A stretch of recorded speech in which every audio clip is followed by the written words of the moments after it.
Tu veux voir Daryl boire un petit rouge ou de la cristalline, entendre parler de Zizou ou encore le fameux Where is Brian? alors tu es au bon endroit. Bonjour à tous et bienvenue dans cette nouvelle vidéo récap. Alors aujourd'hui on s'attaque à The Walking Dead Daryl Dixon saison 1. Petit rappel, à la fin de la saison mère, Daryl part explorer de nouveaux horizons et pourquoi pas retrouver Rick Grimes. Allez, générique et c'est parti. Here I come, get my face, see the heart is burning hard. Long time ago, embrace my soul and we fight. Long time ago, we're partying on the sun, and then get the falling out. I'm in the sun, it's an open illusion. I'm in the line, it's been a long time, it's been a long time. La série reprend son récit après la fin de la série mère. On découvre Daryl dans l'état du Maine, aux USA, avec sa moto, quelques temps après avoir quitté les siens. En panne d'essence, il rencontre un homme qui lui propose un taf, ramener des rôdeurs et les paquets dans des containers, contre de l'essence. Daryl est plutôt fort dans ce taf, dans ce camp, il a l'opportunité de contacter Carol par radio. Il lui dit où il est et qu'il va bien, qu'il récupère un peu de carburant et qu'il sera de retour dans une semaine environ. Mais Carol semble plutôt louche, elle le rassure mais nous avons l'impression qu'il y a un truc. Et avant de raccrocher, elle lui annonce que quelqu'un est revenu, mais ça coupe et nous ne savons pas qui. Yeah. Who came back? Who came back? Carol? Au camp, Daryl se prend la tête avec un autre travailleur, ce qui est interdit. Ils sont tous les deux emprisonnés et chargés sur un bateau cargo en même temps que tous les rôdeurs qu'ils ont capturés. Il se passe des trucs sur ce bateau, des expériences assez louches. En pleine mer, Daryl monte un plan avec l'autre travailleur. Il se fait sortir de la cage afin d'être donné à manger aux rôdeurs. Mais à la place, il fait valser les gardes, ouvre tous les conteneurs qui sont full rôdeurs et tente de s'enfuir par les canoës de sauvetage. Il en libère un, mais là nous découvrons un variant vraiment flippant. Il court, il déchiquette les vivants et semble vraiment déterminé.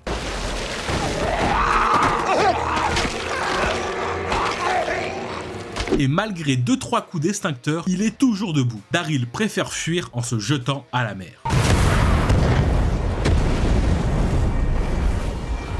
On le découvre à la dérive sur les côtes françaises. Il a l'air au bout de sa vie. Il atteint la plage et découvre un petit village. Dans la cale d'un vieux bateau, il cherche à boire. Dommage pour lui, les bouteilles de rouge sont vides. Bah oui mon coco, on est en France ici. Mais l'eau par contre, c'est une autre histoire. Les cristallines sont pleines. Il trouve un magnéto et décide d'enregistrer un message au cas où un de ses proches tomberait dessus. Et c'est parti pour l'exploration. En quête de nourriture, il tombe sur une nouvelle sorte de variant. Il semblerait avoir de l'acide dans leurs veines. Et Daryl en subit rapidement les conséquences.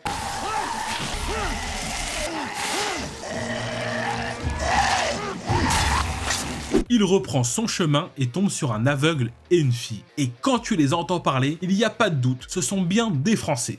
You know I speak English very good. Il lui propose quelques pommes et de faire un petit bout de chemin ensemble, mais des soldats d'une milice débarquent. Ça tourne mal, Daryl enfume un et la fille tue le deuxième. Et on découvre que le papy, qui en fait n'était pas aveugle, fout un coup de pelle à Daryl qui termine assommé et dépouillé. Il est recueilli et soigné par une nonne nommée Isabelle. Elle le ramène dans son abbaye et là, nous pouvons voir une scène très rare. Daryl prendre un bain.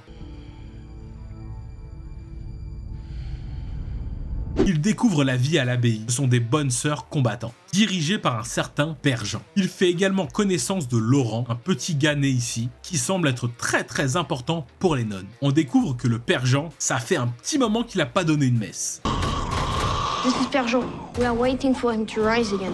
C'est trop pour Daryl, mais les nonnes voient son arrivée comme un signe de Dieu. C'est la prophétie. Et que Laurent est le Messie qui guidera le monde vers un nouveau départ. Mais bon, religion et Daryl, ça fait deux. Donc il s'en fout de ces histoires divines et se casse. De retour avec les deux escrocs, il rencontre ce qu'on appelle dans le métier le karma. Ici, il prend la forme d'un grand monsieur tatoué nommé Caudron. Il fait partie de la milice, il est à la recherche de ces hommes et il est sans pitié. Il fume le papy et prend l'autre avec lui.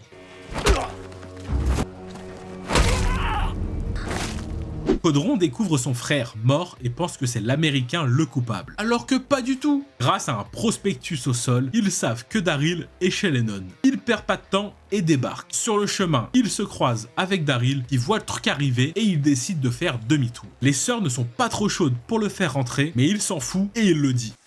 On va rentrer, ma mère. D'une manière ou d'une autre, on va rentrer. Il fouille partout, il fume le père Jean qui avait rien demandé. Pour Laurent, c'est la fin du monde. Daryl débarque et en fume un par derrière, et là ça part en cacahuète. Les nonnes se battent. Daryl et Caudron aussi, c'est compliqué pour Daryl, mais grâce à sa sœur Isabelle, il inverse la situation. Mais Caudron arrive à fuir. Le calme revenu, Daryl et Isabelle font un deal. Ils l'aident avec Laurent si elle l'aide à retourner chez lui. Au Havre, sur le bateau cargo dont Daryl s'est enfui, nous découvrons Jeunet, qui semble être la chef de l'organisation française. Mais la fuite de Daryl semble être un sujet très sérieux pour eux. Il faut le retrouver car il a foutu un sacré bordel. Lors d'un flashback, nous découvrons le début de la pandémie vécue par Isabelle. C'était notre Selina Kyle française. Elle vivait sa meilleure vie au duplex, mais la pandémie ne rigole pas. En danger, elle est sauvée par Quinn, son copain. Il passe chez elle pour récupérer des affaires avant de fuir la capitale. On découvre sa petite sœur Lily, ils partent tous les trois. Mais en chemin, on apprend que Lily est enceinte. Mais Quinn refuse de partir avec elle car c'est trop risqué. Donc Isabelle part avec sa sœur, le laissant au bord de la route. Et c'est comme ça que Isabelle est arrivée chez les nonnes. Mais tout ne se passe pas bien pour Lily. En essayant d'accoucher, elle y passe et se transforme. Père Jean décide tout de même de faire une césarienne et sauve le bébé. Un bébé que Isabelle nommera Laurent. De retour au moment présent, Daryl, Isabelle, Laurent et Sylvie sont en route pour Paris. Mais en chemin, ça ne se passe pas comme prévu, ils tombent sur une horde de rôdeurs. Daryl est obligé de sacrifier Astérix, leur mule, pour s'en sortir. Ils tombent sur un gang d'enfants qui se prennent pour des Spartiates. Ils vivent dans une école. Mais grâce à une petite prière, ils font ami-ami. Daryl est présenté comme Père Daryl, un religieux américain en mission. Il récite même la bénédicité à sa façon. Ça se mate un petit film.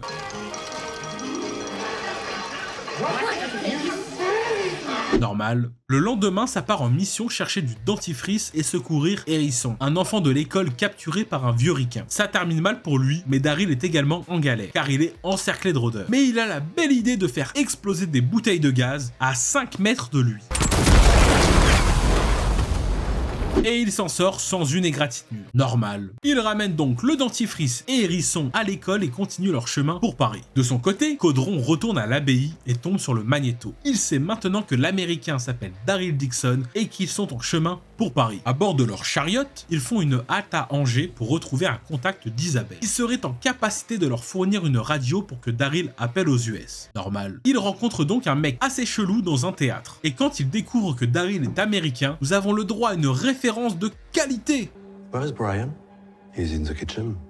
Ils ont même le droit à un concert privé. Le mec est complètement zinzin. En toute logique, tout ce bruit attire les rôdeurs, alors il faut fuir. Et ils reprennent leur chemin. Nous y sommes. Daryl face à la Dame de Fer. Passant devant la Sorbonne, devant Notre-Dame de Paris. Nous en apprenons plus sur le mouvement de Jeunet. Il s'appelle le pouvoir des vivants. La majeure partie de la ville est sous leur contrôle. Ils continuent leur visite de la capitale par le Père-Lachaise. Petit big up à Jim Morrison. Ils font la rencontre de Fallou et de son équipe. Ils sont la résistance parisienne. Nous découvrons leur QG, une petite cuisine, salle à manger et un petit jardin vu sur la Tour Eiffel. Ils ont même Antoine, leur agent de communication. Il travaille à l'ancienne, avec des pigeons voyageurs. Il présente à Daryl Zizou, son meilleur pigeon.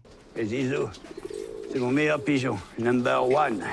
Mais il n'est pas trop convaincu. Laurent, lui, est accueilli comme le messie. Il reçoit même des offrandes. Du côté de Caudron, il rencontre Jeunet et lui propose ses services pour retrouver Daryl. Il est déterminé à venger son frère. Nous découvrons également qu'ils font des expériences sur les morts. Daryl et Isabelle vont récupérer des trucs dans son ancien appart pour faire du troc. Mais également une photo de sa sœur pour l'offrir à Laurent. Dans le but de trouver un moyen à Daryl de rentrer chez lui, Fallou les emmène au demi-monde. Un cabaret à la française où ça passe du Rita Mitsuko sans pression.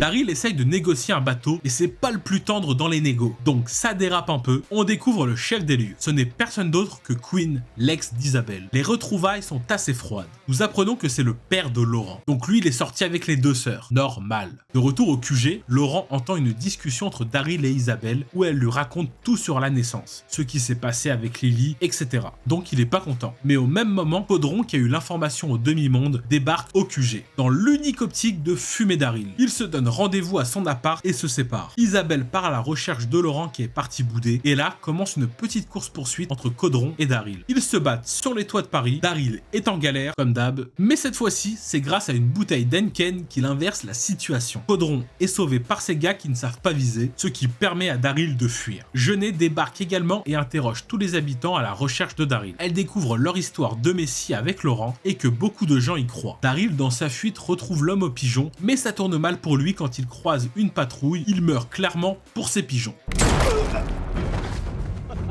Daryl et Isabelle se retrouvent au demi-monde. Depuis le retour d'Isabelle, Quinn ne voit que par elle, ce qui rend clairement jalouse Valérie, sa copine du moment. Il retrouve Laurent au pied de la tour Eiffel, mais c'est full rôdeur. Et dans la confusion, les hommes de Quinn débarquent et capturent Laurent. Daryl et Isabelle qui ont capturé un garde, et après une petite session good cop bad cop, ils apprennent que Laurent est détenu au demi-monde par Quinn et Jeunet. Et surtout qu'ils y sont attendus. Ils savent que Daryl va venir chercher le petit. Pendant toutes les négoces, Valérie est de plus en plus jalouse de voir son mec faire tout ça pour son ex. Alors il monte un plan. Isabelle et Sylvie retrouvent Aslan sur les quais pour fuir en bateau, pendant qu'une équipe avec Falou partent faire du vacarme par la grande porte. Tandis que Daryl et son prisonnier passent par un chemin caché. Ce qui fonctionne, Daryl arrive facilement auprès de Laurent, il est surveillé par Valérie, mais bon, elle le laisse partir après 2-3 blabla. On a le droit à un petit combat Quinn versus Daryl, mais Daryl s'en sort assez facilement.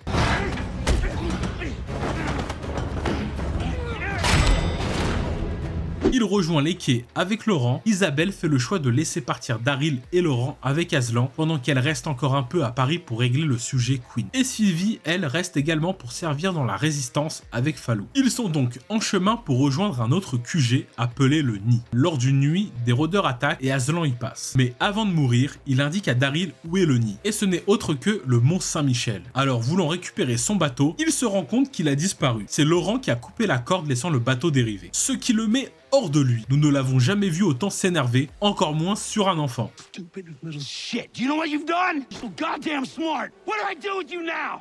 Why? Tell me why!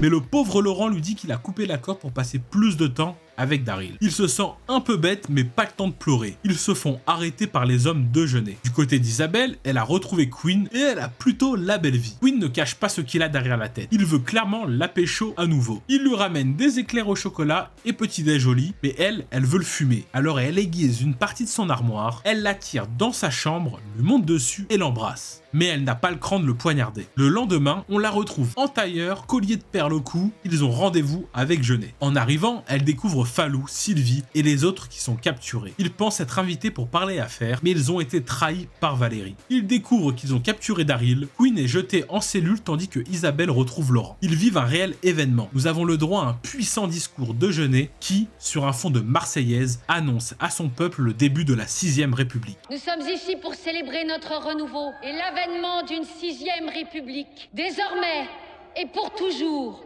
nous serons libres, intrépides.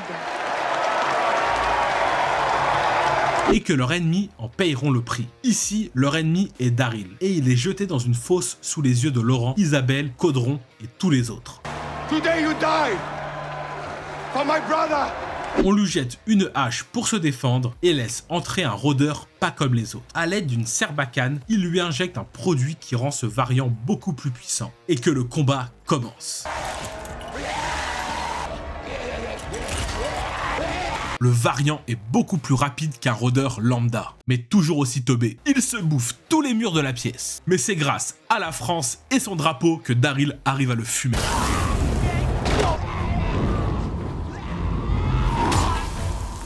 La première manche est terminée, place à la deuxième. Ils font rentrer Quinn dans l'arène, les attachent ensemble et dévoilent pas un, pas deux, mais bien 4 super rôdeurs. Enfin, réellement 2, car un ne supporte pas la petite piqûre et un autre, un peu tombé sur les bords, tue son collègue. 2v2, c'est déjà plus fair-play. Daryl et Quinn font un bon duo et après un combat assez physique et surtout grâce à leur chaîne, ils arrivent à fumer les deux variants. ce qui ne plaît pas du tout à Jeunet. Elle arrête son petit jeu et ordonne à ses gardes de fumer Daryl directement dans l'arène. Mais Fallou et Satine n'étaient pas prisonniers finalement, ils se faisaient passer pour des partisans de Jeunet. Et en toute discrétion, Fallou sauve la vie à Daryl en tirant, ce qui crée un mouvement de foule permettant à Quinn et Daryl de fuir. Dans leur fuite, Daryl découvre que Quinn a été mordu, donc aucune peine, il lui propose de se sacrifier en faisant diversion, il lui coupe le poignet pour se détacher de lui et Quinn s'exécute. Daryl retrouve Laurent et Isabelle un peu en galère. Et le comble dans l'histoire, Quinn s'est transformé et s'attaque à Isabelle. C'est Laurent, après avoir hésité pendant environ 4 jours, qui la sauve. Ils se retrouvent tous, Fallou et Émile retournent sur Paris, tandis que Daryl, Isabelle, Laurent et Sylvie se mettent en route pour rejoindre le nid. Mais son vieux 4x4 de la gendarmerie des années 2000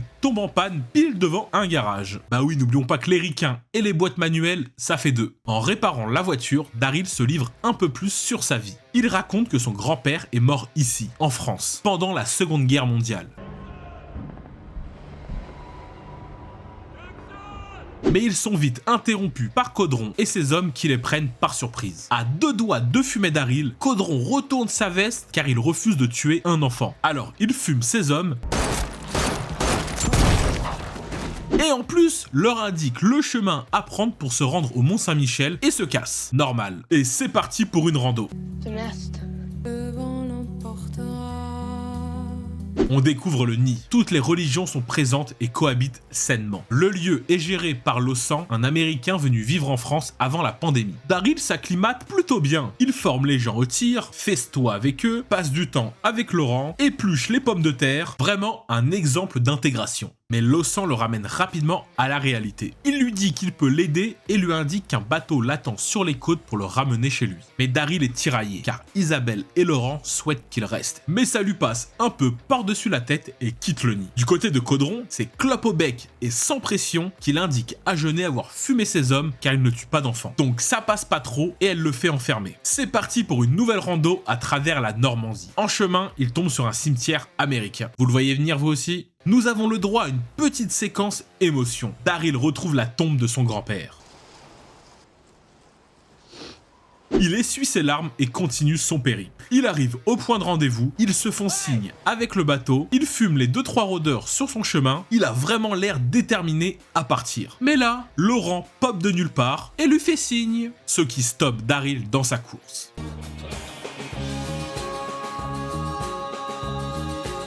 Mais nous avons le droit à une belle scène post-générique. Dans le Maine, on découvre un homme sur la moto de Daryl qui se fait courser par une voiture. Et c'est Carol qui sort de cette voiture. Elle fume le mec qui lui apprend comment il a récupéré la moto, donc elle ne perd pas de temps et se met en route pour retrouver Daryl.